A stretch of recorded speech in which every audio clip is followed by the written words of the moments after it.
The Scottish Borders, man's country. Here's the proof, looming out of the gloom.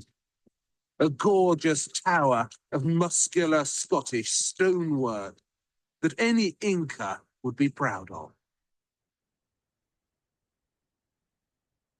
This fine cone of stone was made by the brilliant British land artist Andy Goldsworthy, who lives up here in the Borders.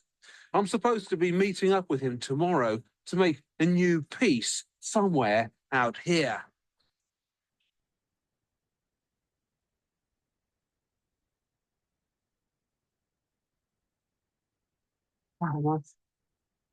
Pots on the ground?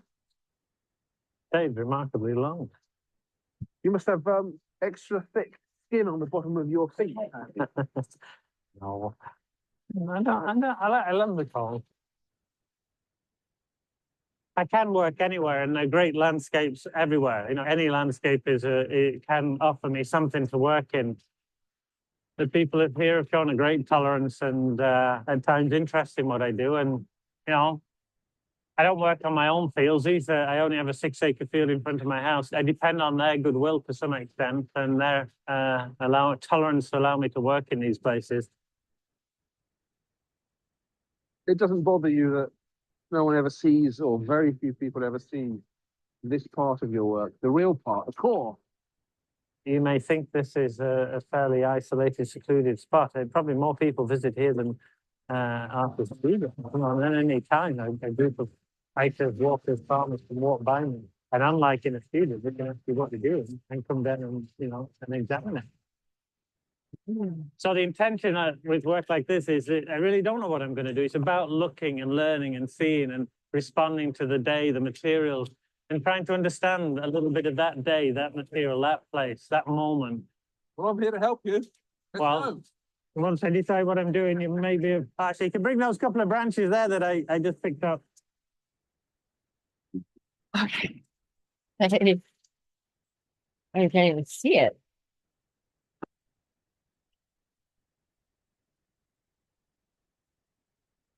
Let's start it. Pots on the ground? Dave's remarkably long. You must have extra thick skin on the bottom of your feet, Andy. No. I love the cold. I can work anywhere. Great landscapes everywhere. You know, any landscape it can offer me something to work in. The people here have shown a great tolerance and at times interest in what I do. And, you know, I don't work on my own fields either. I only have a 6-acre field in front of my house. I depend on their goodwill to some extent and their tolerance to allow me to work in these places.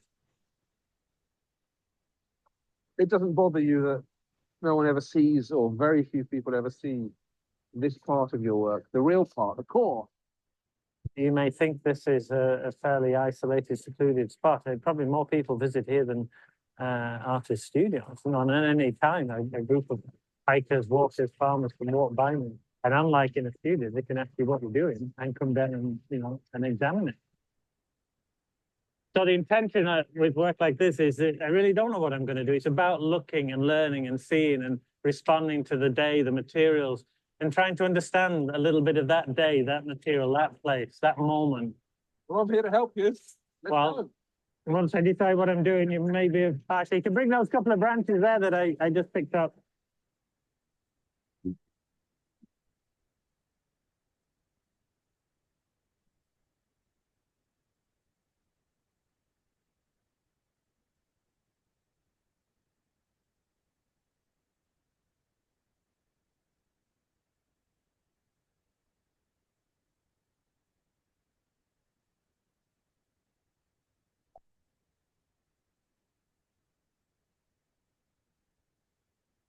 What's interesting about, in fact, what's interesting about this whole place, it's a place that I actually walked by for many, many years. It doesn't seem a lot, but when you get inside of it, many of the trees here are dead, and eventually they fall and collapse. So there's a huge, heavy sense of death and decay in this place. The amazing thing is that when it falls in, the elm trees fall into the water, they create these amazing waterfalls to be worked in. And because they're made not of rock, but of branches, it means you can kind of stick things into it, which I could never do with a rocky waterfall. So that's the kind of thing that I'm trying to think of getting something that could be almost suspended miraculously in front of this water. To be honest, I think the chances of this succeeding are pretty slight. So, you know, that said, if you can try and find any curved, smallish branches, just look around. That'd be help. Pieces like this. Yeah, pieces are a bit thicker, maybe. Whatever you can find. Well, sooner said than done. All right.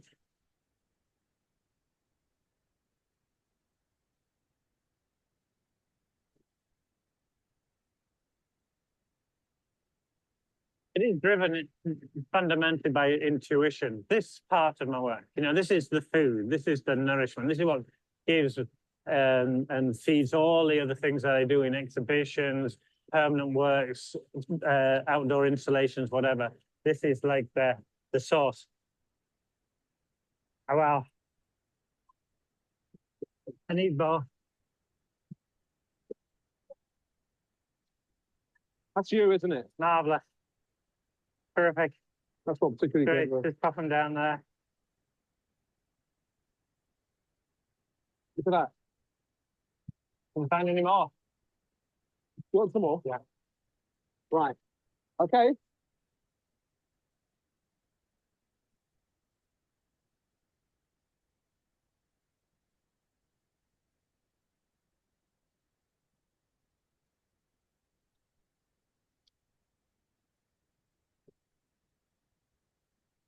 Yeah, I mean, it's just, you know, all this decay that's created this place allowed me to make this. There's so much beauty come out of that process of change and decay. Every so often when you get a big flood, the whole landscape of the stream bed changes completely. And it's such a huge sense of loss when you come to a place like this that I've worked in before and it's been washed away. You know, it's no longer there. Rocks that have been moved, trees that have been blown down. It's really unsettled, really unnerving. And then it all starts up again. Then it all starts up again, yeah. Never the same as before. Always a different place, you know?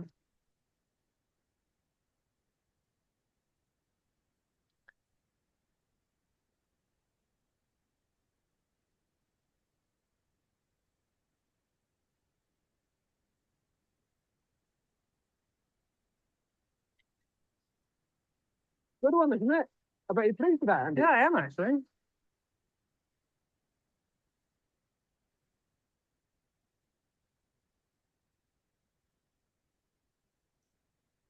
So it kind of makes you think about what art is for, especially if no one sees that, and how it came out of a movement. His art, earth art, comes out of a part of the environmental movement and civil rights movement, but you know, I always try to think of like when I put up a extra credit on him, I'm like, well, what would this inspire you to do or see differently in the world around you? And before I go into that, we'll just say, you know, I want to couch the feminist movement and other movements in terms of the upheaval and civil rights movements, the art movements. It started in the 60s. And really early, we're going to just start with earth art that's been now conflated with land art. But there was this early emergence of environmentalism in the US that was spurred by perceptions of conservation, like in the 19th century, and preservation and maintaining wild wilderness, like with Thomas Moran's paintings of, you know, the big one that we saw that was kind of in opposition to Bierstadt, you know, the big Grand Canyon of Yellowstone that became the reason for our national park system. So this idea of preservation of the environment free of human presence, like you see that in Ansel Adams photographs. Sometimes he would take images of people, sometimes striking, like the Bureau of Indian Affairs, but it's underneath the the Bureau. Land Management is also in it, the Interior, Department of Interior. But from the 60s, increasing levels of pollution. I mean, just the same thing that spawned the arts and crafts movement. Pollution and all these social issues, different from the ones in the turn of the century that the Ashcan schools, and stuff, that were associated with kind of a different kind of conservation movement. Like Rachel Carson wrote about the dangers of DDT, which is a pesticide that was in the runoff and making it into the soil, runoff from farms, and water, toxic, people were very ill. And then there's a synthetic chemical exposure, but beyond that, there were other, pressing issues of 60s and the early 70s, which is like what we're going to focus on. Deadly smog. I mean, cities were like bleak. It's like being in India now, or like Nepal when I was there. It was just like, when I was younger and living there, it was just, you'd come home and your fingers would be black, your face would be black. You had to wear masks in Kathmandu, not in the mountain, but like it just, no regulation. Oddly, it was Nixon that put in regulation. But it was, everywhere, LA, New York, Santa Barbara, so the regulations for clean water even didn't really exist till recently. And like air and clean water are crucial for life, right? So the movement gained more strength and became more diverse, as action was called against toxic dumping sites in African American towns. So then it wasn't just, white academics, writers. It was urgent in these industrial towns and people that were more vulnerable and less listened to. So other and in that time, you get what we just saw. You get earth art. He comes later, Andy Goldsworthy. He's not American, he's Scottish, and he's more looking at the ephemera of nature and appreciating it. But artists who worked in earth art were not only like wanting to connect to nature, and they wanted to connect to ancient history and like earthworks that you find in Peru, or the mound builders in the central United States. And so they're trying to find something kind of primal. Remember, artists are not, they have to speak in a visual language that is understood, or else they could just go write an article for the newspaper. So they're still working as artists. And that's why these just informed their work. Some are a little more direct. But like I said, I want you to think about this. I had a conversation. I mean, it's true all over the world, from Latin America to America. Okay, I put something up on an art history blog. They were like, well, all these fancy art historians, and they were like, can you guys just name some artists that were catalysts for change? So like socio-cultural change. And then I was like, went to some research, looked up what that exactly meant, and what the meanings of what they were saying. And I'm thinking, a catalyst means something that moves the ball, right? That does something.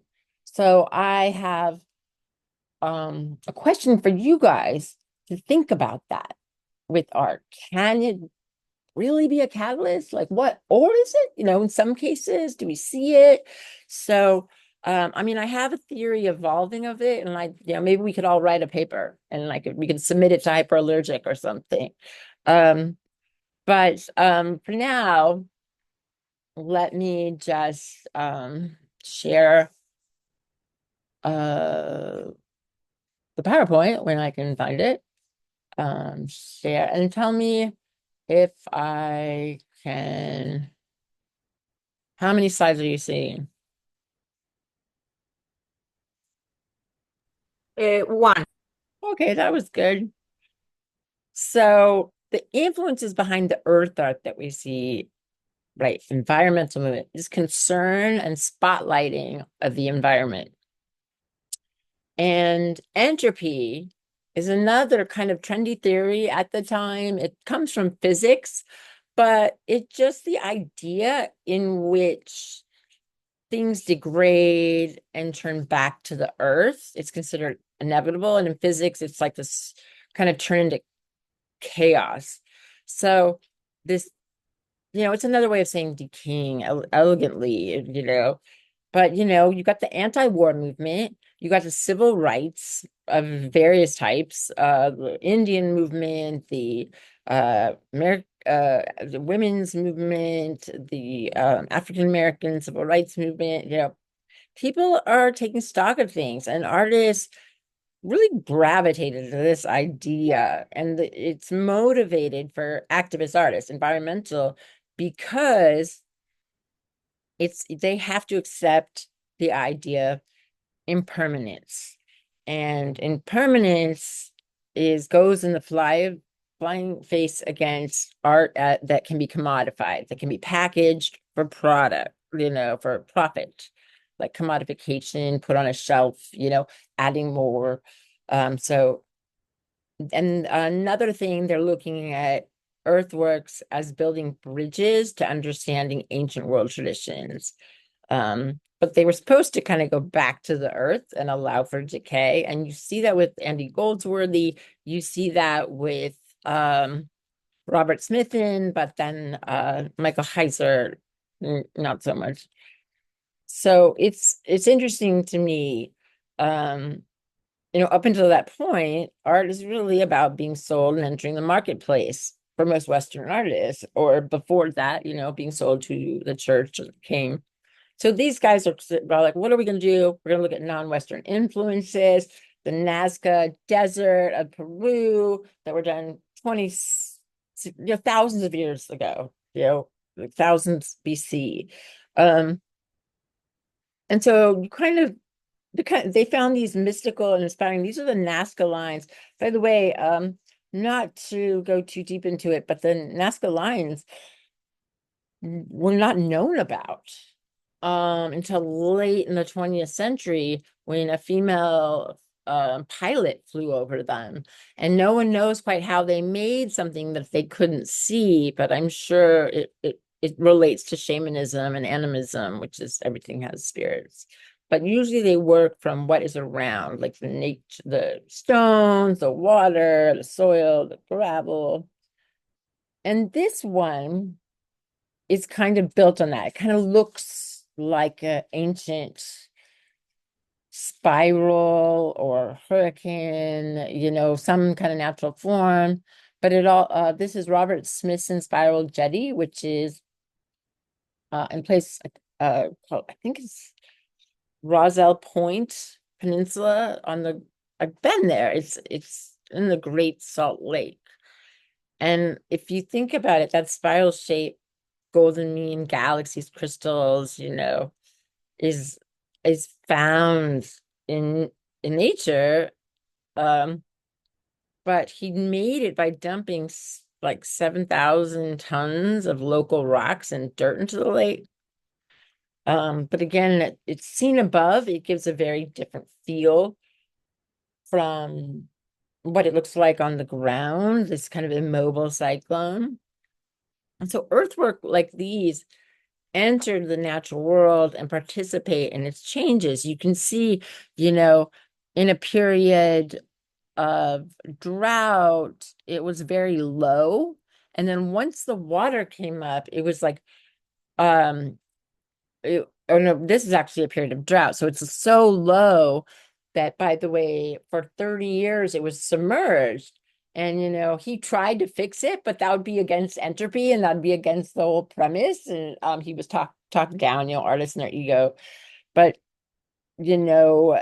it one once the water subsided, it had all these beautiful crystals, so and shimmers, and you can see the brine shrimp making that pink color. So it participates in the changes, the rain, the snow that fall, the vegetations, and presumably the eventual decay. This it kind of like is a 15-foot square spiral, and getting there is really hard. You have to drive through all this muck. And when I got there, I was with my dad, and I remember there were a lot of people who were lost because there's a monument to the Golden Spike where two trains met at a certain point in the 19th century, and a lot of like servicemen on break, and then there was like a couple hipsters that made it out there from Brooklyn in their VW, but it takes a lot to get there, and I think it's the kind of place that you should go with someone that you can share magic with, or go by yourself. Um, I sometimes I feel that way with a lot of places or art. So this is Andy Goldsworthy, and he's a British sculptor. He also does a photography, I think, which is one of the ways he makes money. But you can see he gets these really outdoor ephemeral works because, like, what if you were walking down, through a pasture and you saw all these these like snowballs going from large to smaller, kind of framing the interior space of a tree, it'd be remarkable, and it'd be gone as soon as it warms up 5 degrees or 10 degrees. And that's painstakingly to do. One time I was in Athens, Georgia, and I was kind of outside like a parking lot of a football game, and there were all these beautiful fall leaves. And I tried to be like Andy Goldsworthy, and I went to a car and I made like a rainbow on their like the little indentation of their window. And I was like, I hope they like this and are not mad. But it looked really cool. Um, and this is Michael Heiser. Now he's someone that I wouldn't call earth art, but he's called that now. I would say he's land art. He introduces things, but this is kind of his work, Double Negative in 1969, really marks a distinctly American movement because it's so ambitious, so large scale, specific projects, really created outside the art world. And so he created this sculpture. Well, how did he create this sculpture? The Double Negative. With a bulldozer? Yeah, like basically the process of subtraction, like blasting heavy equipment.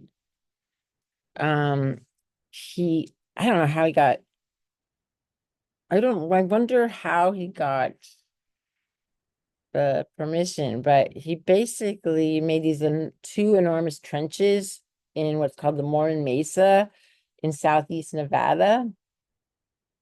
And they're basically two perfectly geometric trenches, each about 1,500 feet long and 50 feet deep and 30 feet wide. It must have taken forever. Well, it would take about 2 years. And they mirror each other from opposite sides of the canyon. So the shape that's implied by the two negative spaces becomes united, like there's a corridor across the divide, and that's why you've got this double negative.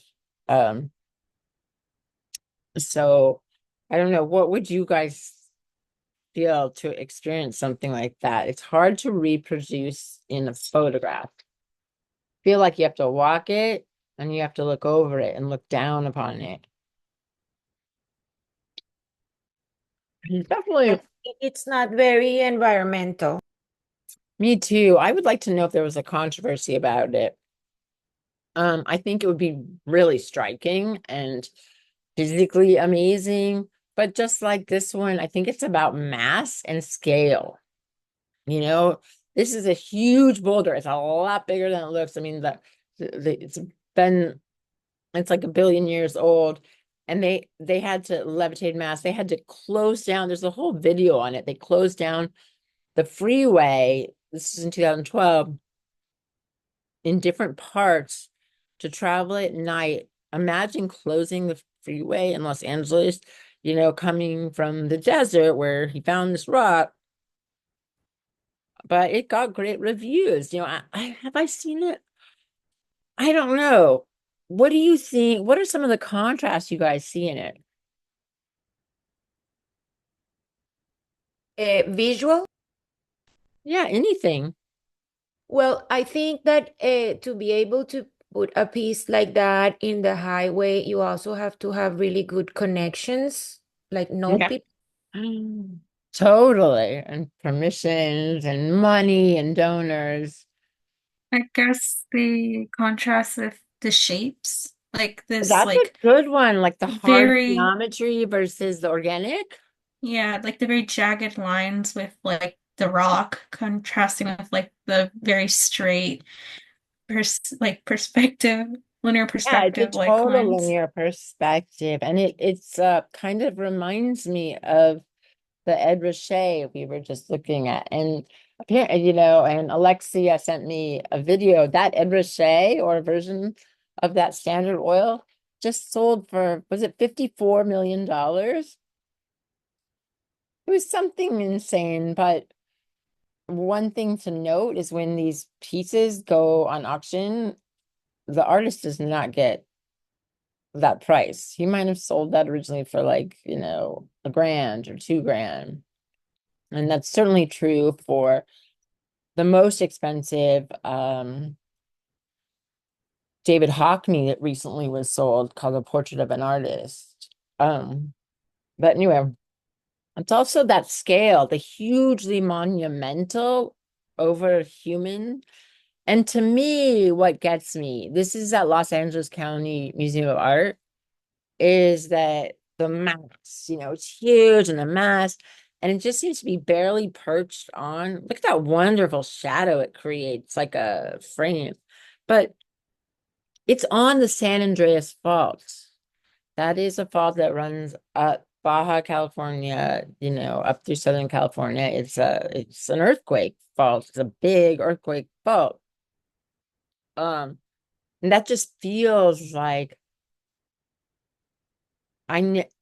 just ballsy, incredible. Like I would not feel secure under that.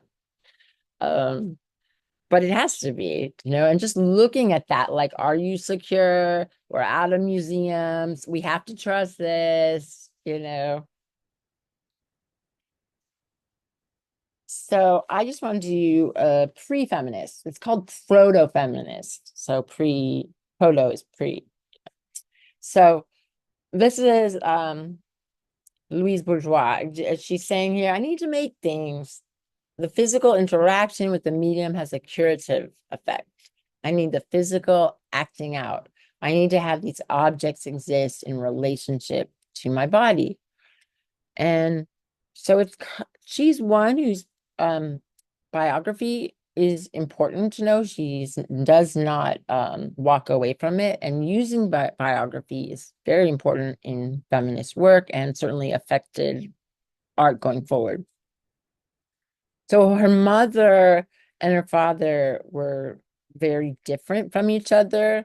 Like her mother was a very kind of intellectual, logical approach to life, in contrast to kind of an emotive and passionate father.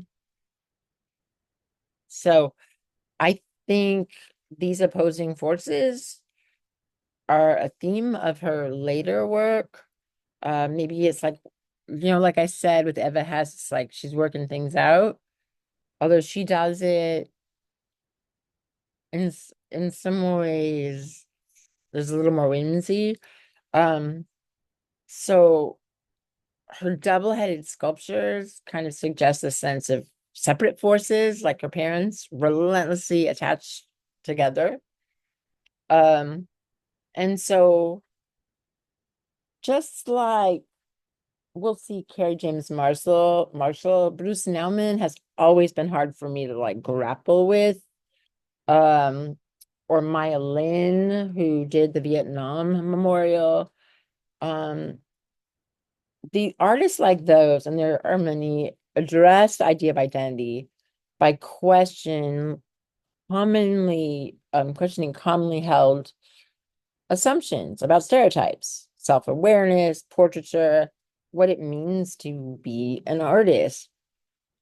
You know, I would say that Agnes Martin does that. She's like, I'm not a female. I just am. You know, why are you gonna type me as a still life painter? You know? So Louise Bourgeois, although I love good still lives, life was a prolific kind of demonstration of utilizing the creation of art as a tool for processing one's inner emotionality and psychological landscape. And honestly, I'm so admiring of artists that can do that succinctly and well. If I try to do that, it becomes maudlin. You know, I have to put on another personality to make anything emotional, and it's not directly mine. So to do something well like that takes years of work and really knowledge, and in her case, knowledge of material. So what do you guys think of a spider? Do any of you guys have like a relationship or fear of them? You know how some people like everyone seems to have an opinion about a spider. Like if they see a black widow or they see a house spider, they have an opinion. No? Yes, I have a little story. I have never been afraid of spiders, but when my son was around 4 years old, my oldest, he heard about the a black widow. So I open up my phone, I look for the spider, and I put the phone on like for him to watch the images, and he starts scrolling around, and then he gets all these awful images, and he's traumatized. Like he hates spiders, and he's 18. I think my cousin is like that about sharks. You know, people that are like addicted to Shark Week. They just have to watch it, but they won't go in the water because they're afraid of sharks. So. What are you gonna say, Carl? I can't hear you for some reason. Maybe it's your headphone. Oh, there you go. Now you can hear me. Yeah, that's great. When I see spiders in art, I tend to make associations with folklore about weavers. Like spiders are Yes, present and different cultural ideas of weaving, that's so true. like in both Africa and Greece, maybe other parts of the world. The Spider Woman for the Navajo wove Spider Rock and wove their entire universe. Yeah, so it's almost a universal, like the spider makes a piece of art almost. And Ariadne, who defied Minerva, and yeah, I never well, they used to eat me alive as a kid. You know, I don't think I see spiders out here, but in California, I haven't seen them in a million years. But as a little child, there were just little house spiders, and my brother, my mother, they never saw them, but I would always be these like big welts of spider bites. But they weren't gonna kill me or anything, you know, it's just.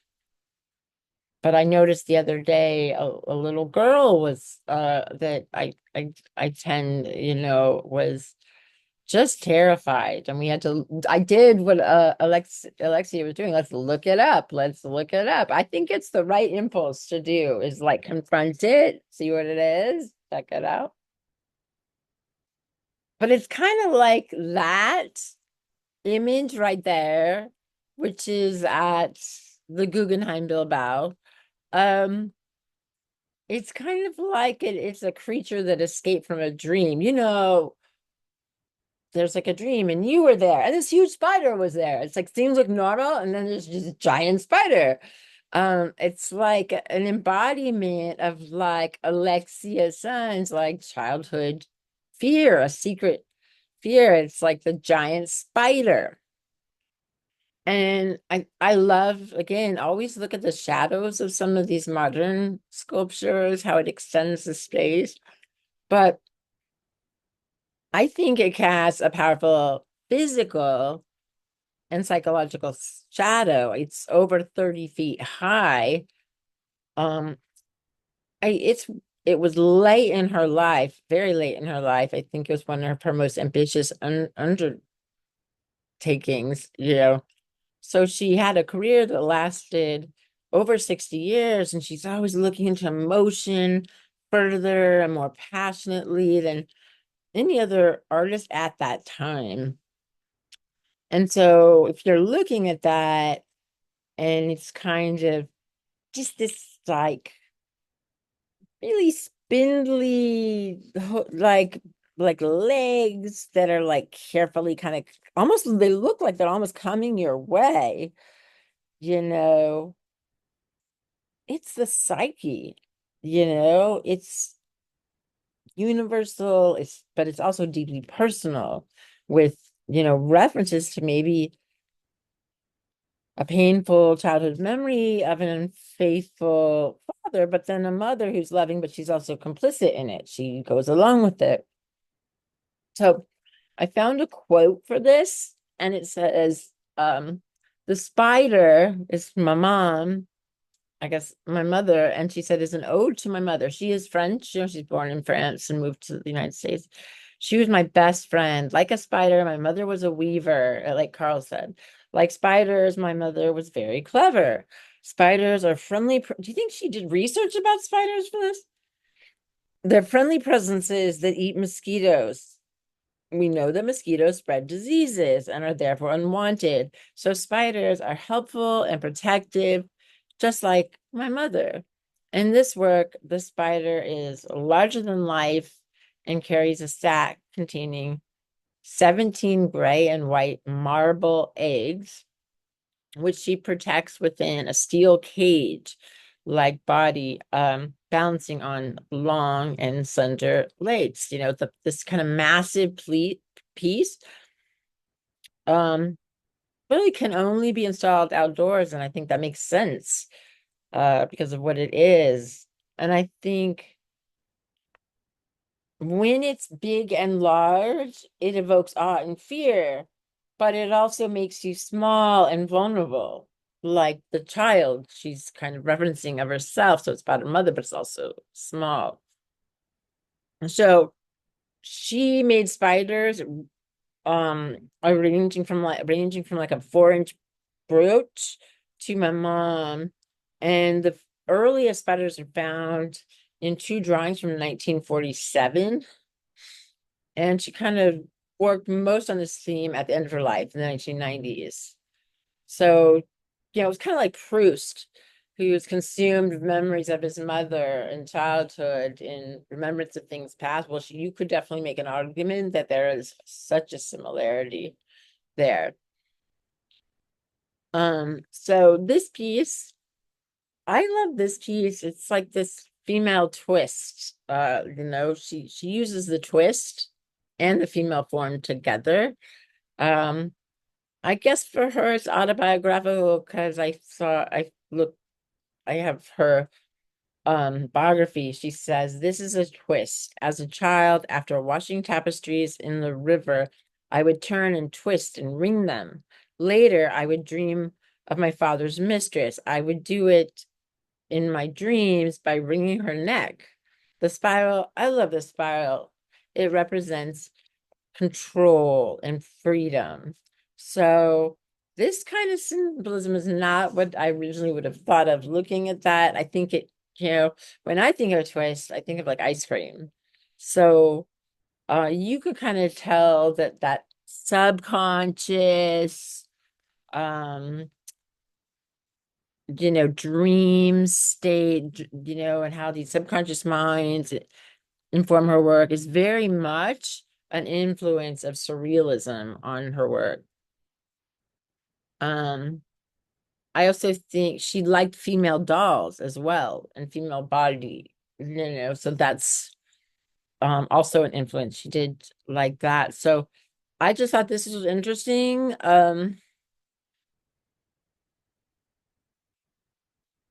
She likened her work as cells or containers of memories, which froze a recollection or feeling in time while evoking emotions that those memories are producing. So she she would, for example, use rough or hard materials to, most strongly associated with masculinity to sculpt soft biomorphic forms suggestive of femininity. So, she's looking at assemblages of Louise Nevelson, who we bypassed.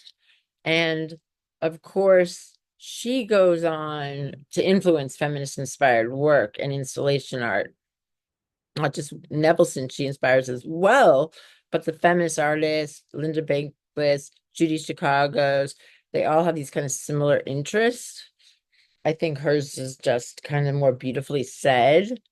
So I just think it's so interesting how her marriage of tapestry and fabric with sculpture principles is seen in fashion. Like Comme des Garçons and Simone Roca, who I think is really brilliant. They're both they have collections based on how she interconnects shapes and form. Like this is like a spider dress. You can't really see it, but it has this like spider-like belt to it. And it's also very Simone Roca, very kind of flowy and big and girly and kind of amorphous. But then she has this spider belt. And then this is something Simone Roca installed. And these pieces look very much like bourgeois work. And this is Helmut Lang. Obviously, that's a direct take. I'm so shocked it's Helmut Lang because I haven't seen anything interesting in him in a long time. And Comme des Garçons, that's just so cool. And she didn't mind it, I mean, it's I like you're walking away without the meaning, but they're, fashion and a lot of people, they like the veneer of things. I would imagine Simone Roca understood her being a little more. So now we're going to get in. She's a proto-feminist, and her understanding of craft, biography, are all super important in feminist work. So so all these civil rights have like art wings, sort of. It's not like they were linked up with the advocates or the protesters. But I think if anybody was actually kind of a movement of political art together that was important, I would say the first wave of feminist artists was. I mean, I would argue that, graffiti of gangs like in El Salvador and in parts of LA, that is political art. And it actually is one of the few art that I think actually is a catalyst because it's telling people where's their territory and what, like it's, giving a political role. I'm not saying that's good. I'm just saying not everything has to be good for it to be looked at. So, so we've got, we're going to see some Black power, maybe Chicano rights, and with women's rights movement comes feminist art. So I just want to be clear about what the feminist art movement is. And just what the feminist movement is. The feminist movement is from a particular time period, 1968 and 1980. So was Artemisia Gentileschi a feminist? No, that didn't exist, you know. Are her interests somewhat aligned? Is she an icon? Yeah. I mean, that's how I think, So when I see these people just writing these dumb things, it's like, oh, where'd you go to school? It probably doesn't even matter. It doesn't matter where you go to school. You just have to know how to analyze. So what we're looking at is art made between 1968 and 1980, primarily by women and collectives of women, which is new. We have like the constructivists and we have the distill, but these are collectives of women, and women we're like, well, this is what we can do. We're good at working together. And they're dealing with long-held art historical norms, like the male gaze that Linda Nucklin was writing about. So,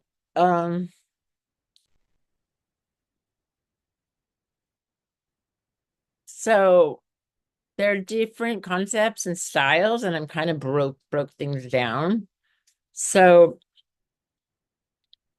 the women suffrage movement from the beginning of the 20th century is focused on basic gender equality, and the women of the 1960s and 1970s demanded each aspect of women existence be explored.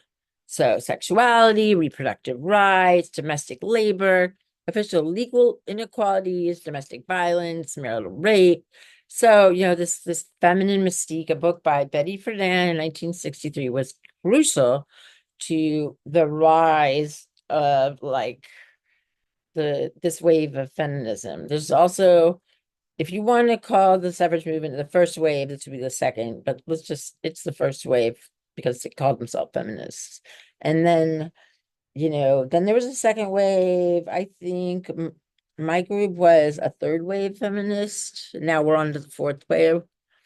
But it's kind of a social shift. Human rights, LGBTQ, pacifist, the Vietnam War was going on. There's all sorts of things. So, which is amazingly not a vibrant anti-Vietnam War art movement.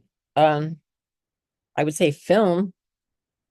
So they're deconstructing patriarch matrix, the appropriation of women's crafts and materials, the reinterpretation of history, everything that's centered on female experience. And also one thing that happens with a lot of female art is men manage to kind of copy their forms and their styles, at least at that time, and would make a lot more money.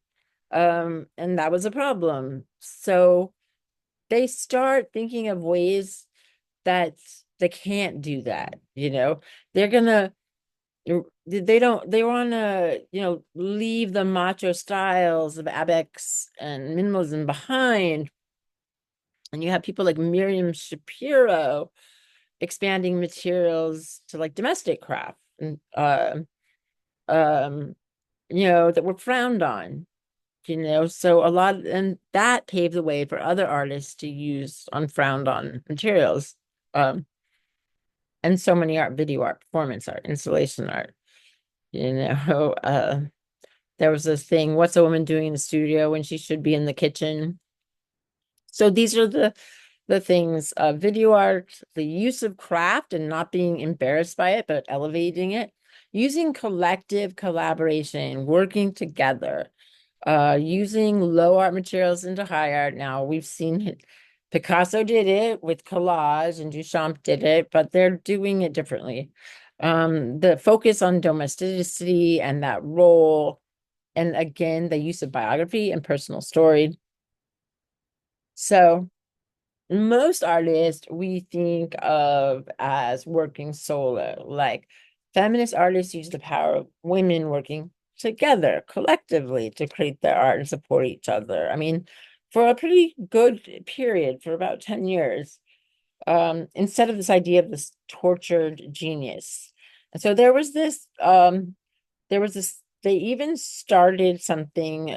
Judy Chicago and Miriam Shapiro were co-founders at Cal Arts of the Feminist Arts Program. And they wanted to put on a program, but the campus wasn't complete. So they found like a soon to be demolished 17-room house with broken windows, no plumbing, no heat. And they used it as their exhibition stall. And so it was kind of like they were looking for consciousness raising. The program was really physically and psychologically demanding. But what happened was a bunch of artists, women artists, came together and kind of examined the territory they occupied as women in the male art world at the time. Sexuality, modernism, as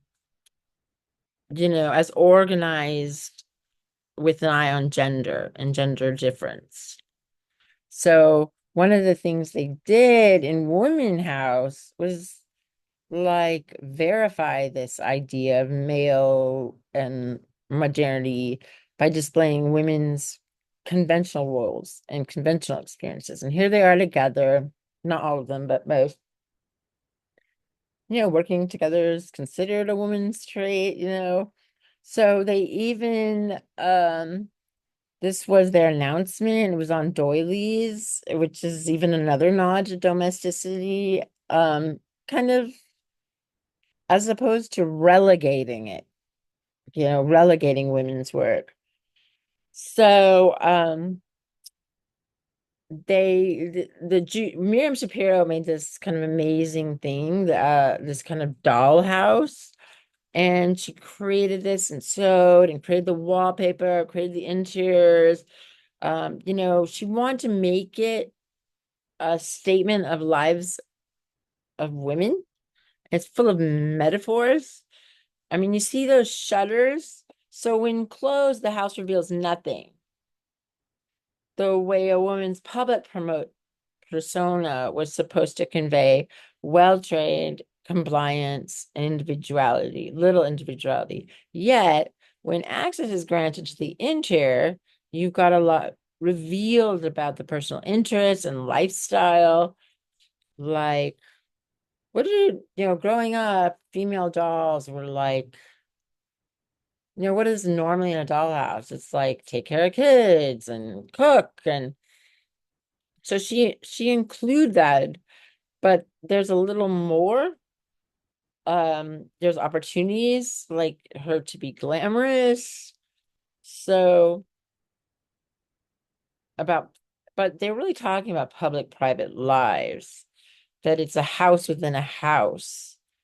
And it's kind of the message of the larger work, the larger house. It's like, where women can control their lives and the perception of their public and their private lives.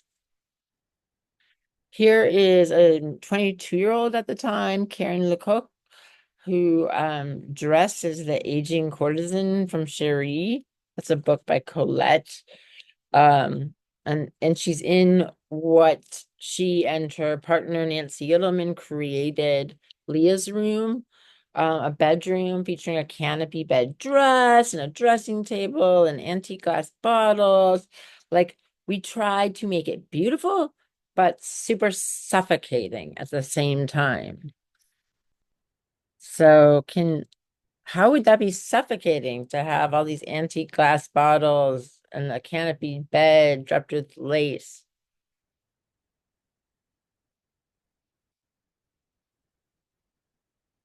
Seems really pretty, but I guess it's tough. She can't move with all that trappings of a courtesan, what a courtesan is supposed to be. So what an aging courtesan, what do those issues, what issues do those words come up?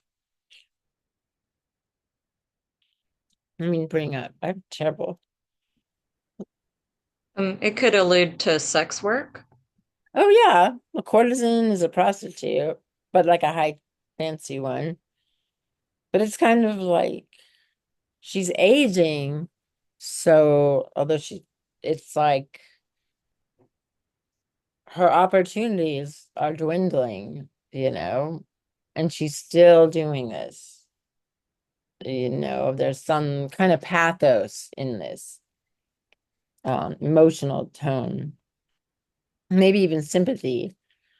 Um, Sandra Orgel built a female mannequin into one of the linen closets so that the shelves are bisected and imprisoned her body. So I don't know what to think of that. What do you guys think of that? I like it a lot, but I could also see it being like the Louis Bourgeois stuff, like easily a fashion house yanking that idea and making it Yeah. commercial. Like it looks like a window display, but I get that that's part of what she's doing there. Yeah, she's sticking her in the closet, like she can only come out, like, or she can't come out. There was another room that was a fully, um, Like Mhm. a closet, it's like a prison, yeah, prison. yeah, weirds me out. But I think they wanted it to. There's a whole room they also had where they crocheted, which is a woman's, they thought of as craft, and it's a whole webby crocheted environment that's so webbed you couldn't walk in it. Um, Here's another nutrient kitchen, which has like walls covered in breasts, like a woman as the feeder of the house, that she feeds with her kitchen, feeds her children with her breast, feeds the man with her body. This is very 70s. Um, like but you're gonna see, it's reminiscence of bourgeois anthropomorphic body parts and Kusama's dot work, which was really part of her descent into madness. So it's installation work. They're starting installation work. Um, so they're trying to use conscious raising techniques to generate the content of the exhibition by building an environment where women's standard roles should be shown, subverted, and exaggerated. And then this is Judy Chicago's work out this sort of we're getting out of the women's house. Um, it inaugurated a different kind of specifically female sensibility. So what she does, it's like she makes this, it's it's an important icon installation of the 70s. I worked at the Brooklyn Museum when we were unveiling the Center for Feminist Art Studies. And this was given to them. Oh my God, it's a beast. It's really hard to deal with. I just have to tell you. It's huge. It's a triangular table with 39 place settings, each commemorating an important woman from global history. And there's all these history and accomplishments. You'd have like plates like this, you'd have these porcelain uh plates that would be kind of have either butterfly forms or vulvar forms and like names of like 1,000 women inscribed on the tile floor. And individual women would be honored on the plates. And then you have embroidered runners. So you've got ceramics, you've got fiber arts, there's over 1,000 women honored at the table, and they call it Her Story Gallery, the Her Story Gallery. So my friends use that too. So it took 5 years to make it. It's the product of like volunteer labor of more than 400 people. So they say the dinner party is a testament to the power of feminist vision and artistic collaboration. However, when she showed it and when we got it at Brooklyn, she never mentions the ceramicist and embroiderers who worked on her vision when she showed it, which is a contrast to me from, um, you know, her ideals. It shows a disinterested in the hand. Maybe that's the whole point, is it's back to Duchamp and, who cares about the artist's hand? And I think that's a source of controversy. In the cloud store, but it is an amazing installation. So craft and collaboration were really important in terms of bringing them back as important art productions.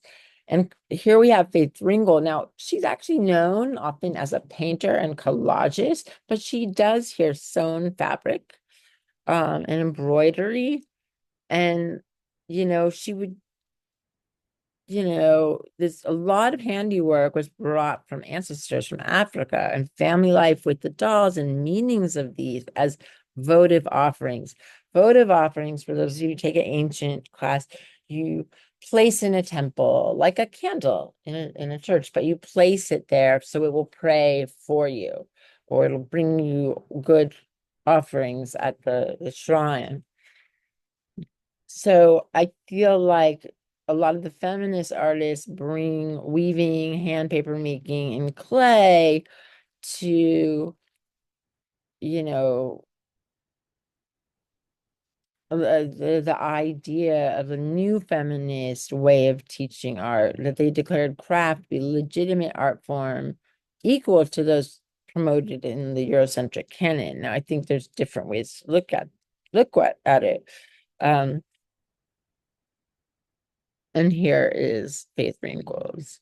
So I just would say, David Salle, Mike Kelly, they manipulate popular media for their own work. And he mixes media and like body and women's experiences like a feminist artist, but has the opposite effect. There's almost like a sexism the way he shows body parts. Holland Cotter of New York Times, really kind of said, most interesting American artists the last 30 years are as interesting they are because of the feminist art movement of the 1970s. It changed everything. And, if you want to look at someone who doesn't just look at canon artists and the West, you want to look at Holland Cotter's old reviews. And that was when did I come across that? 2002.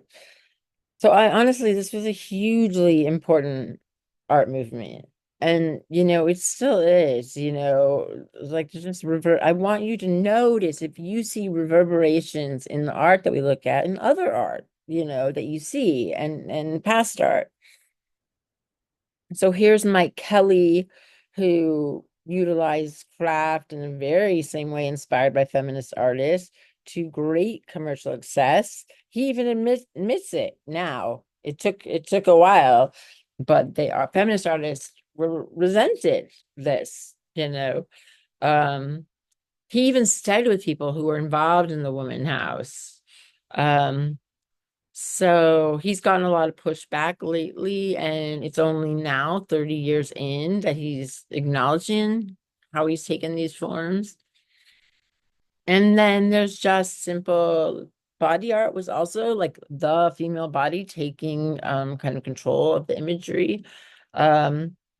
Taking the physical self that no one else can commodify and making a statement politically, socially about gender or environment.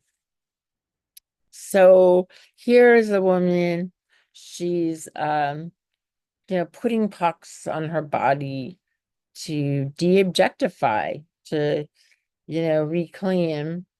Lucy Lippard is a great feminist art writer, and she says women use their own bodies in their artwork. They are using their selves. It's not just body, it's a significant psychological factor, converts these bodies or faces from object to subject.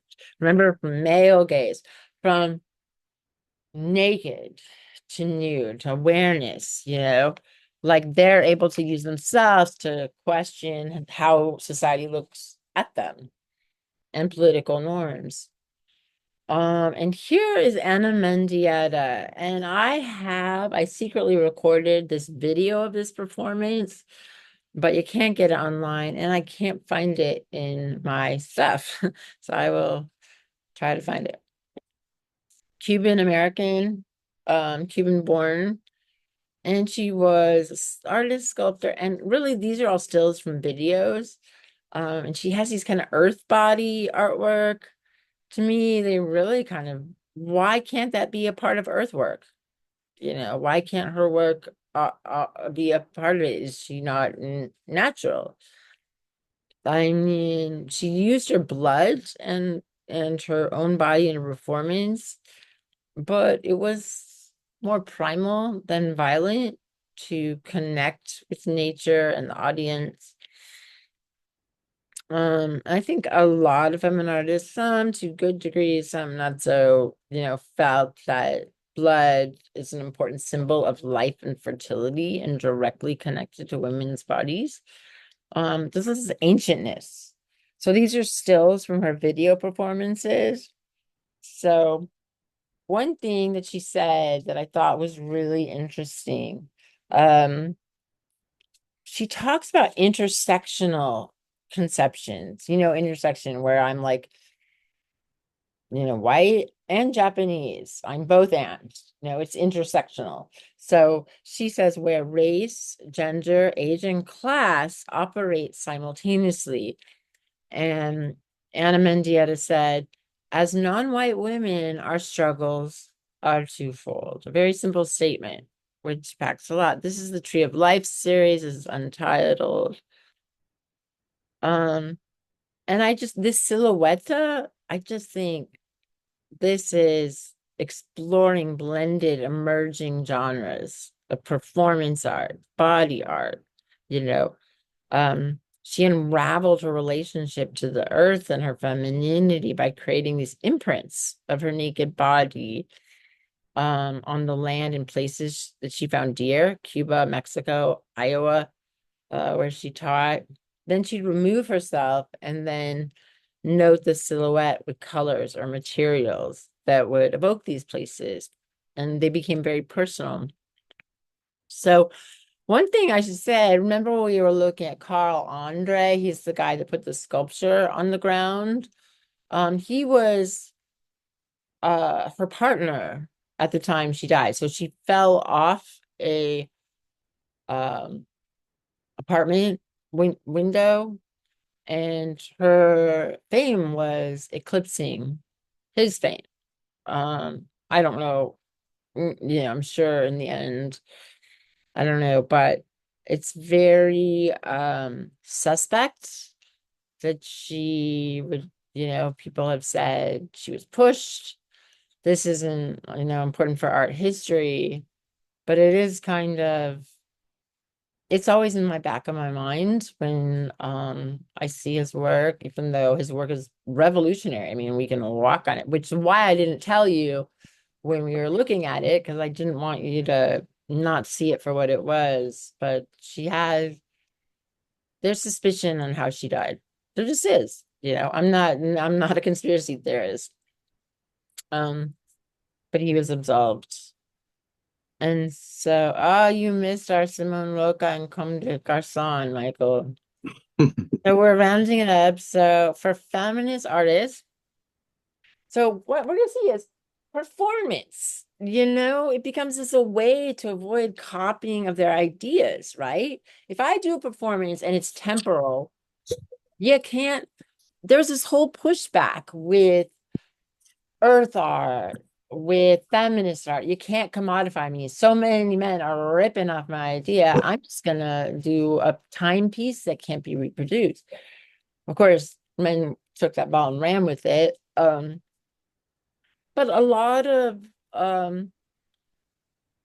there was political anti-war activism. This is models really for anti-war actions, they call them. So the performance artists and their concerns and subjects have totally changed since the 1960s. And the genre, though, is now a total presence, and it's largely welcomed in. I know someone that does it in museums. Is always, that's where he does. He does performances about Black identity in museums. He's also a great draftsman. So anyway, they should all thank the feminist art. So one thing I just want to say is kind of Yoko Ono, like before she had her famous partnership of John Lennon with the Beatles, she was the high priestess of the happening.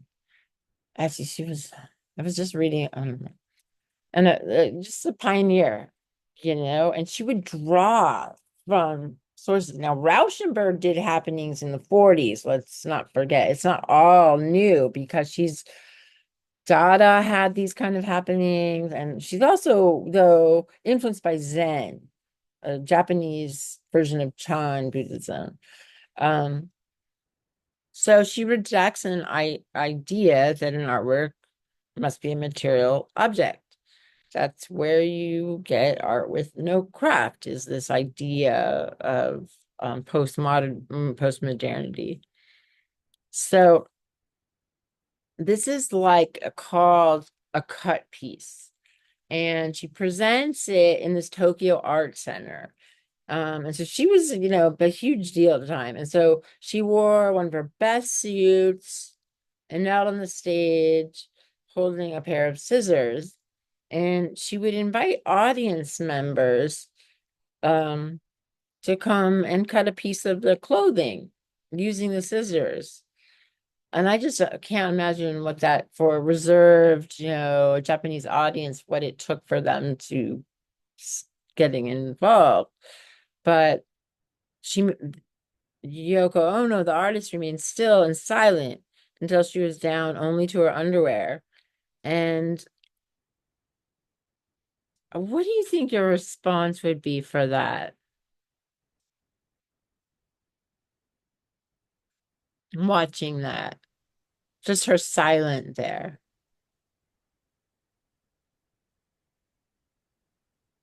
Discomfort. Yeah, I mean, I'm sure there's a broad range of responses, but mine would be discomfort too, and not sure how to react, but also hoping to find the beauty in it, because if you think of it, there's something very Buddhist about it, like the theme of her best suit and materialism and gender, class. I guess it would be class, because she has the privilege and to be able to walk away from such a thing and still have her identity and her reputation, maybe even exalted, that she wouldn't be if she was from some other different class, maybe. I don't know. But cultural identity is also central to the work, like Japanese cultural identity. And then an artist working in Western conceptual art form. And how is that? She says, what I'm trying to do is make something happen. It sounds like what I used to do when I'd pop the bubbles in the fountain while my mom shopped until I fell in. She's like, what I'm trying to do is make something happen by throwing a pebble into the water and creating ripples. I don't want to control the ripples. But, her original intention is harness the Buddhist mentality. Buddha, born a wealthy prince, achieved enlightenment by giving everything up and sitting under a tree for 7 years under the Bodhi tree. And this more has a feminist subtext. Women too often need to give up everything. This performance was a demonstration of that reality, right? Ono's cut piece was the first performance piece to address the potential of even sexual violence in the public spectacle. So this is among the first examples of performance art, although there have been happenings. I would say Rauschenberg is right there too. There's all, when I read art historians, there's a lot of need to categorize things. And I think as we get closer to the 21st century, we can try to make up our own categories. So it's kind of the fact that it's inviting the audience, they have to have close contact with artists, really pushes the boundaries. I wonder how good this is, but let's try it. It's 8 minutes. We're never gonna watch it.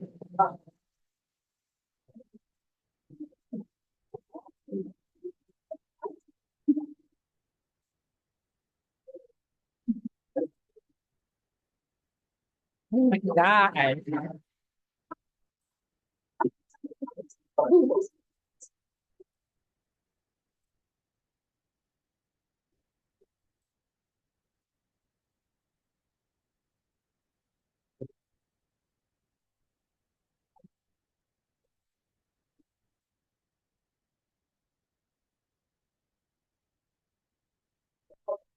Oh, very delicate. Might take some time. Oh, wow. Like, what is that? What is that? What do you guys think of that?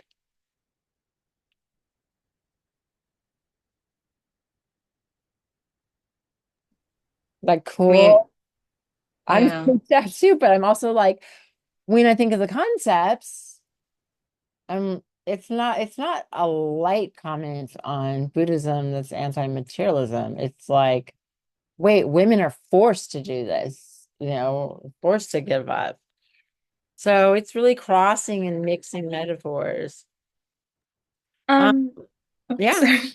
Go I just ahead. wanted to mention that I think she did this this performance art, I think multiple times in different locations. Yes, And she there's this did.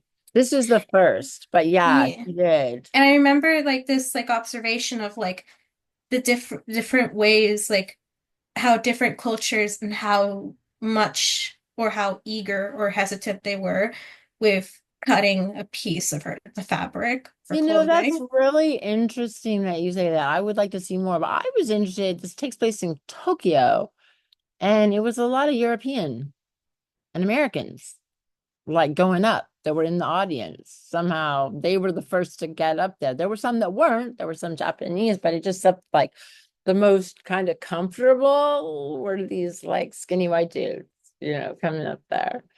It was interesting. That would be interesting to see. I'll go down a web hole looking for different versions because I'm really now dying to see that.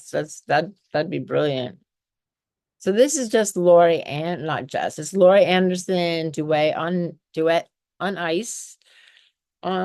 So again, it's a performance art. It has the impact for women artists to communicate a physical message and be a face to face with the viewer, which makes these works difficult to disregard. There's no separation when it's a performance between the artist and the work. So here's Laurie Anderson and Genoa, Italy, called A Duet with Ice. And there's no video of it. It's just she's now kind of she does all sorts of forms of art. I wouldn't call her drawing and painting good, but she is known as a musician. So wears ice skates. Must have had good balance. Frozen in blocks of ice. Then she plays a duet with herself on an altered violin that she described as like a ventriloquist dummy. So what's that? It's like a puppet.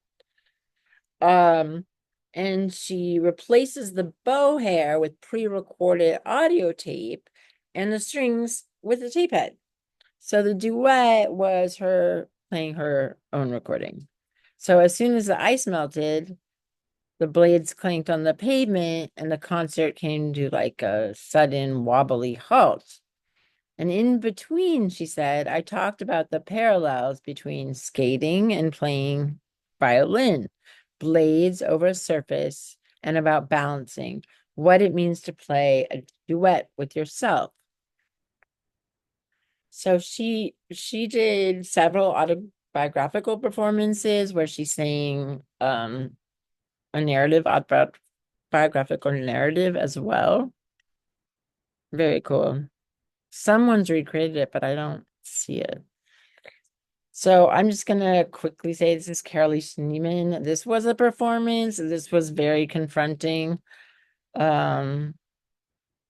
She put kind of the vulva front and center as a source for a lot of feminist artists did this birth and spirituality source. Is very 70s. So she told the audience she would read from her book, Cezanne. She was a great painter, 1976. But she lost interest, dropping the sheet, applying mud to her body, then enacted all these ritualistic poses before discarding the apron, then adopting a squatting stance. She pulled a rolled up scroll from her vagina and read it aloud to a, say the least, mesmerized audience. You could say she's reclaiming the body, it's definitely body, a male gaze. But I don't quite understand how this was, but it was read at the time as a reclaiming the vagina to its rightful place as a sacred source and birth passage. So there's gender politics there, but for her, it was a very spiritual form. She felt that everything, and a lot of feminists felt this way, that it was like sacred knowledge, ecstasy, birth passage, transformation. And I think what she actually ended up reading was like a dialogue from the artist Super 8 film that was about her and her partner's life from the viewpoint of their cat. Yeah, I'm always have trouble with this because I just cannot imagine how like shocking and confusing, but like there must have been some explanation of her extreme feeling of feminine power. I mean, that was the rage at the time. This is the rage. Is that kind of sexuality. So another thing that women did was play with identity issues through performance and conceptual art. And I actually met this lady. You'd never know it. Eleanor Ann. She came from a small town in Poland with her businessman father and her Yiddish theater actress mother to New York as a child. Then she moved to San Diego area. I think she taught at UCSD. She created what she called selves, her alter egos. One of these was the ballerina, a severely untalented, even clumsy, white-skinned ballerina. I am a terrific ballerina if I just stand still. So what she made many works where she would just disappear for months from her family and focus on these things called selves, not identity, not alternate, but selves, and then classify them as performative photography, which would have been integral anyway at around that time to document.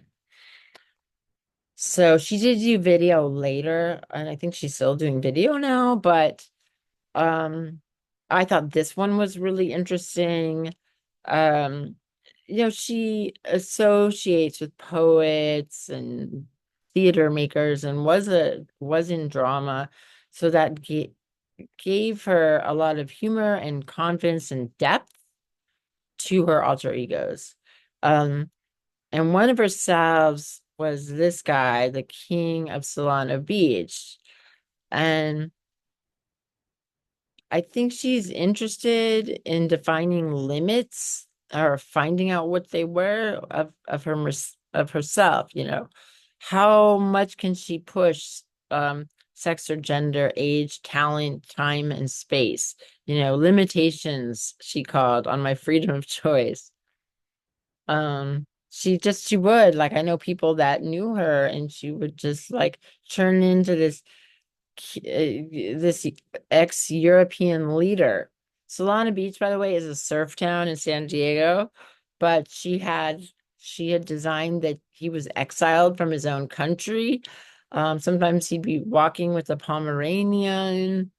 You know, Solana Beach is his new homeland, and it's a small kingdom, but no kingdom should extend any further than its king can walk on a given day.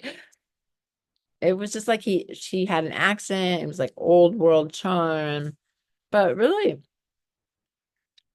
it led to his path. People started to sympathize with him because really what he wanted was to revive feudal rule, where you have a bunch of like indentured servants working your land, but and that's not really American capitalism or class structures. But it amuses the people that encounter him, and they listen to him and they find sympathy for him. And I think one thing when I read a book at the library about her is it's this whole early discussion here of pushing the boundary of identity, the formulation of identity, what formulates it, how flexible is the me, myself, and I? How flexible can that be? And how is it in the digital age? So one of her most discussed of Anton Sells is an African American ballerina who ended up performing in the Paris-based Ballet Russe, which is a renowned troupe led by Sergei Diaghilev. So this person grew out of Anton's explorations of the pose and the gaze, of hidden truths behind perfected images. She made several movies based on her. And Antonova was a very complex woman, a classically trained prima ballerina, very intellectual, very curious and artistic.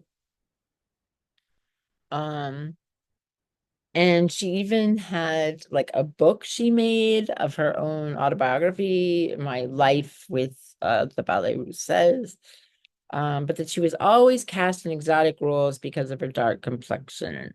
And she makes all these photographs of Anton, depicting Antonova as Cleopatra, Pocahontas, the Queen of Sheba, and that it she says it frustrated Antonova, who wants to be considered an artist in her own right.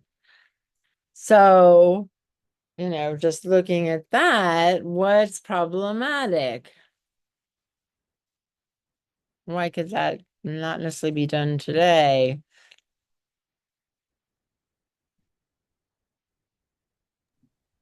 Okay.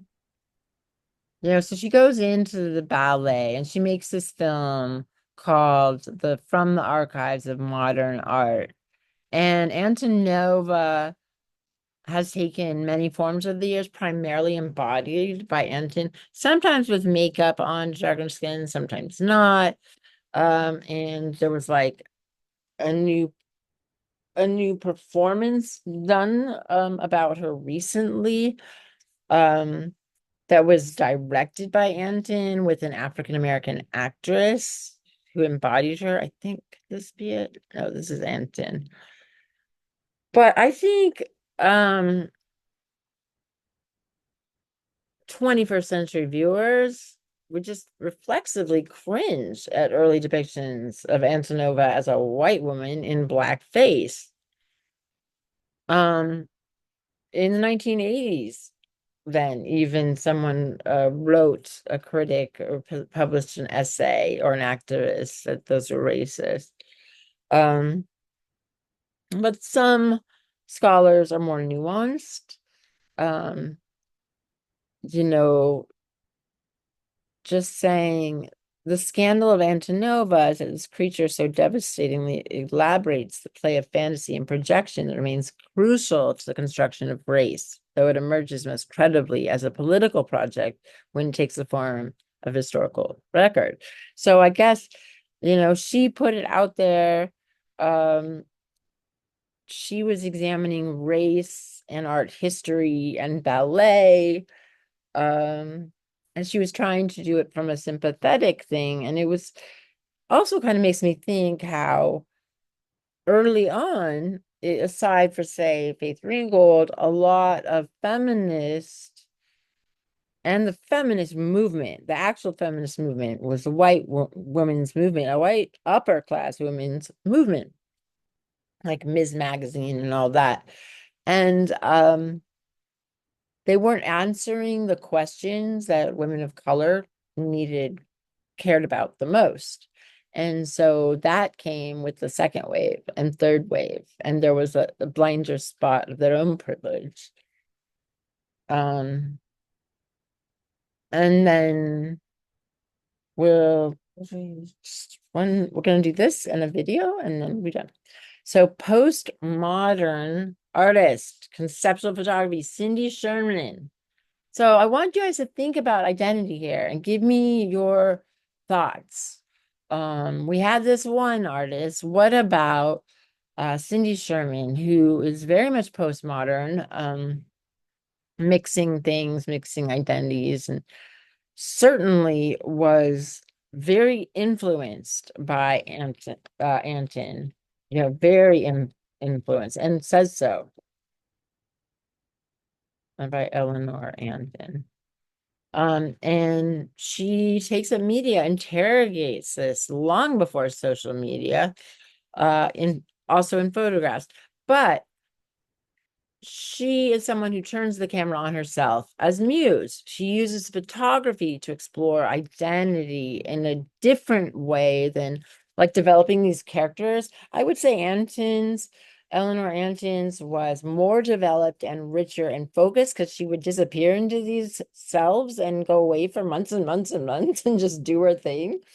But Cindy Sherman uses photography to explore identities just in pictures of how we perform identity and selfhood.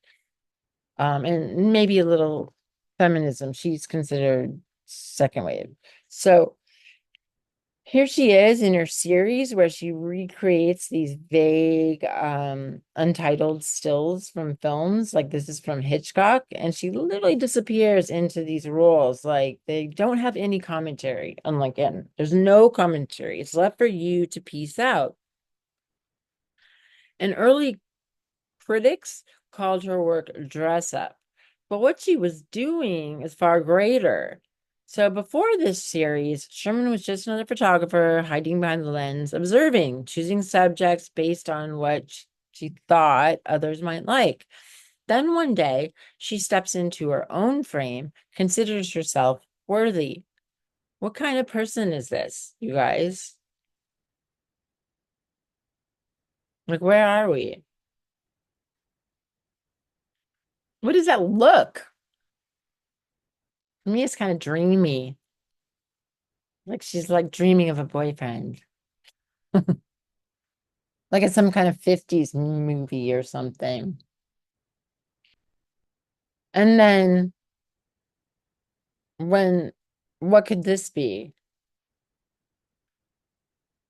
This almost looks like a pre-Raphaelite. What does this look like to you? Anybody got an idea what it conjures?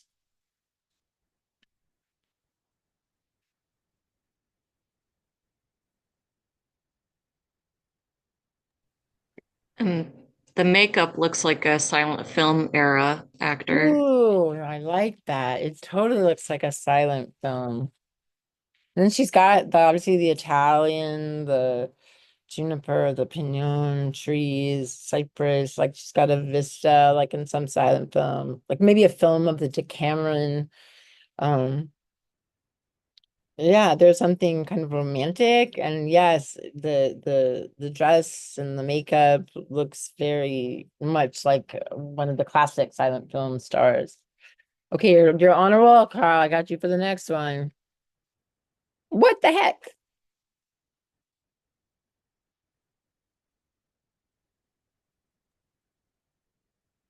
It's like giving like 70s. Yeah, Like the 70s. fur coat. Yeah, with the like hoops and that kind of like bowl hair. I feel like this could be from like a Scorsese movie. Like we go from a silent film and then a 50s to um like a mafia wife or something. I don't Like know. Casino, the movie. Yes, that's what it is. I was like, what am I thinking of? I wonder what year this one is because I know the last one was 22, I think. But It's more recent too. it could also be like a daytime television thing. It reminds me of daytime television in the early 2000s, Oh, like a talk show host. like the color and um the color of her hair, and I can see that they're very like of a time.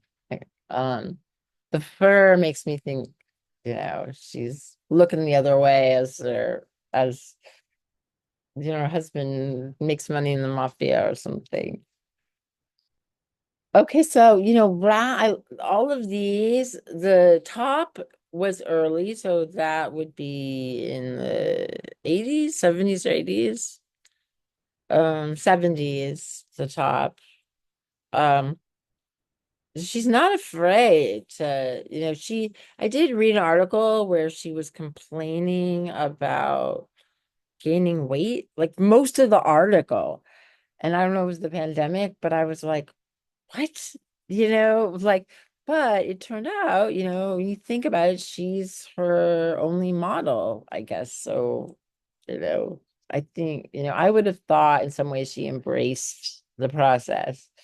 So rather than being forced into a role in the male-dominated art world, what's wonderful about her and all these other feminists is that she takes a leading role in her own artwork. They just made their space. And it changes the world to examine and identify how identity is produced, as well as media and other topics. Like, this is not dress up, like the guy was saying. This is bravery, and this is a moment in art. And I think people get it wrong. Look at these attitudes. Sometimes I look at this one picture and I think three different attitudes, like degrees of fear and degrees of fun in each of them. And I love how she continues to slip into different characters to explore notions of identity construction and how the camera distorts reality. Like, she's the first to really show that the camera could be theatrical and deceiving. Not as much as Sontag, and that you could create an unreal identity through it. So, like, she's both pretty and she's ugly, and she takes Rembrandt as an inspiration. And if you remember what I said about in the video on Rembrandt, he's all about investigating the self and selfhood. It's what it's like to know him. I know where this is. This is the cloisters in New York. But she kind of looks like someone, like I know someone like this. My friend's mother to live outside of like Fisher's Island, like outside of Miami, wearing those outfits. And yeah. I don't know how she does it. She nails these characters and figures them out and embodies them for the long as it takes to take a picture. And so also linked to her art is work linked with conceptual art and postmodern, but Barbara Kruger combines tactics like appropriation, a lot of advertisement with a lot of wit and commentary to kind of communicate or encourage people to interrogate contemporary circumstances. And she puts these images in bus stops and, out and about. So, like her prints of the 80s, and this is one of them, really encapsulate the era of Reaganomics, where very little taxes, and that they say instead of supporting public good, that the wealthy will donate, however much they feel like it. And so the funny thing is, look at that image. I shop, therefore I am. What does that mean? Where does that come from?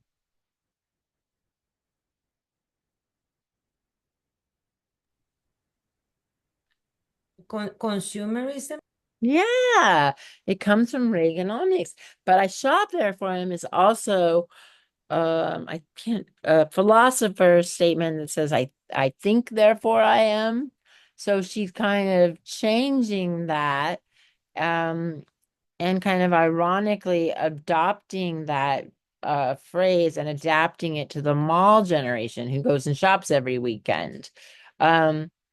So, she really has a firm basis in social, critical, and political critique. And I'll find a video on her, how she just never stops. And one of the things is during the first, it's 1999, during some March on Reproductive Rights protests, the March for Women's Lives in 1989, she wanted to be a part of it and offered this, and I guess they didn't want her help, so she just went and printed out her own wheat pastes and posted them around. But it's that signature red, black, and white palette with the woman's face split on the vertical axis, showing the positive and negative sides. Like it's like they've highly simplified an inner struggle, like to be just good versus evil. And she's showing that. And I think, I feel like it's a head-on image, the subject is staring straight ahead with directness at the viewer through her gaze and the words. I just feel like her graphic aesthetic and use of dramatic imagery that she's found, like use of found imagery, puts this in postmodernism because it's trying to critique culture, but also talking to the larger period, social responses. And the last thing we're going to do tonight is video. Oh, I just wanted to say how much. This is the last piece. We went on way too long. We're not even done with feminism, but that's okay. But I appreciate it. So video art emerges in the world a few years before feminist art. And, there were, unlike painting or sculpture, that didn't have historic precedent set by male artists. So video was viewed as the catalyst for the media revolution. So I'm going to show you this. This is a later video work. There was a lot of video work by it's relatively inexpensive equipment. It's temporal, usually shown in Bill Viola really made it popular, but they're basically shown sometimes in all-encompassing environments, not the theater at all. Like they're usually treated as installation art. So I'm gonna just play this. It's really short. So video art is expressive art form. Pippa Ludwig.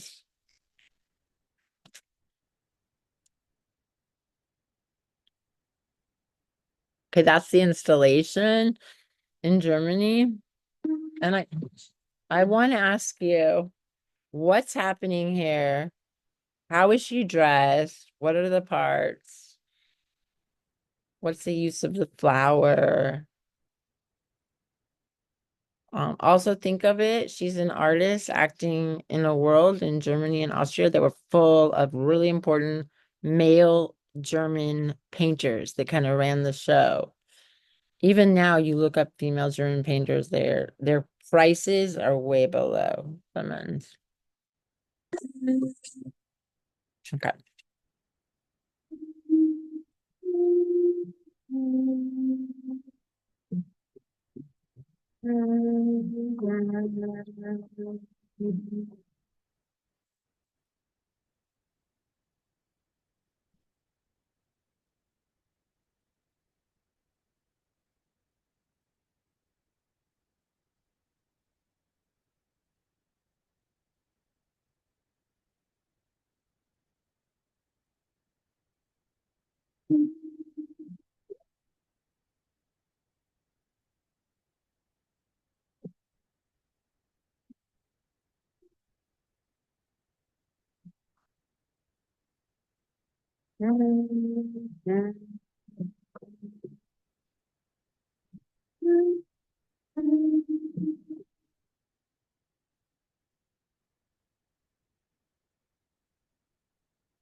All right. So my questions for you are, how is she dressed? What does she look like? What does she conjure?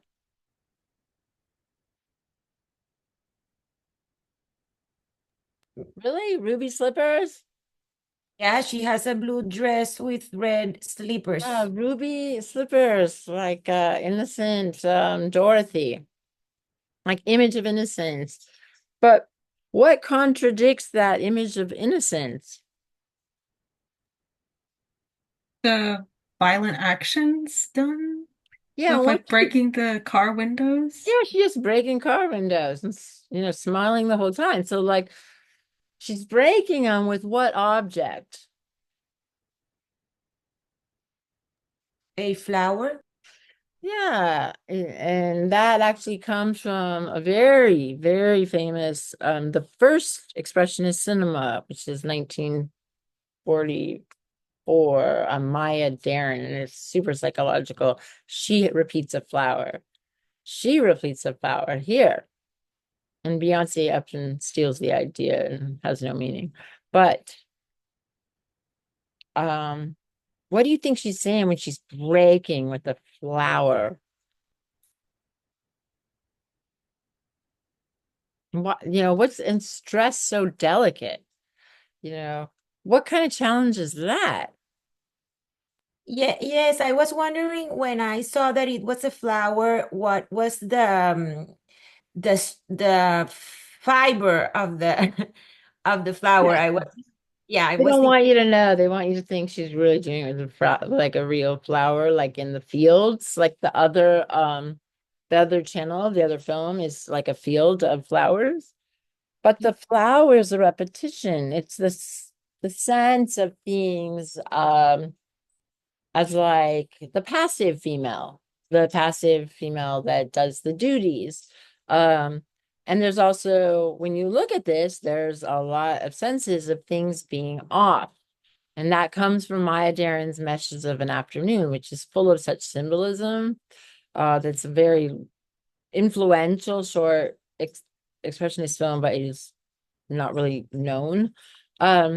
So she's, imagine this, German artist, and if you know the German art scene, especially around the time this was made in the 90s and the 80s and all these times, very hyper macho. Like they all had to be watching soccer and drinking beer. I don't know what they felt like they had to prove, but they also ran the show. And being a woman, you know, you have to kind of like be a do paint what the men painted, or I'm just thinking of some of the artists who are not successful as the men, not nearly as the men photographers, the men painters. So there's this whole background and closeness to their art world.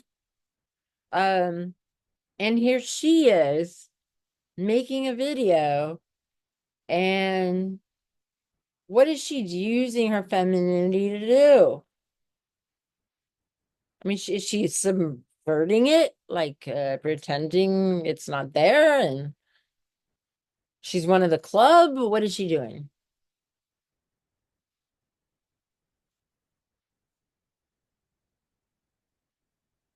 Think of Rauschenberg, who was in the abstract expressionist, had the sacred, beautiful canvases, and he comes in and he's a bull in the china shop. He uses their painting technique, but he sticks an old goat and like it's defecating a tennis ball, and like just plays around, mixes and mashes and does his own thing, announcing himself in art history. Is And it yeah. is it the flowers, they were, I guess, a symbol for her own femininity and it breaking through this masculine expectations and like this glass pane Yeah, just that like keeps her away from it takes her out. Like I yeah. know so many people like that are German artists. My best friend lives in Berlin. She's like, oh, I wish I could get into soccer, football. She's like, it'd be so good for my career. You know, it's like when golf used to be something you had to know, you know? So, um, it's, Oh, and also it's a fully submersive installation, you know, with all these different flowers. Yeah, Carl. oh, I just wanted to say she's literally giving herself permission when the cop passes and Yes, it's I was her waiting for you and guys she to say that. smiles. That's her giving herself permission. She doesn't have to wait for Yeah, I approval. love that. Yeah. I was waiting for someone to bring that up. I'm so glad you did. The cop passes. Does the cop do anything? She smiles. He smiles because they're in on it. Imagine being a female cop, you know, in some situations, in some cities, in some places, you know, and being an artist in a very male dominated art world, which that was, you know, God, man, even now, it's like the feminists were right. You just carve your own way, make your own space. Yeah, Carl. Also, like this is like shot for shot, like the Beyonce video from Lemonade, where Yes, like it's the Beyonce is shot for shot like this. yeah. Beyonce, Well, I know they I should collect probably art, like not so yeah. record this, but like I'm gonna tell you something. How do I do this? I'll pause it.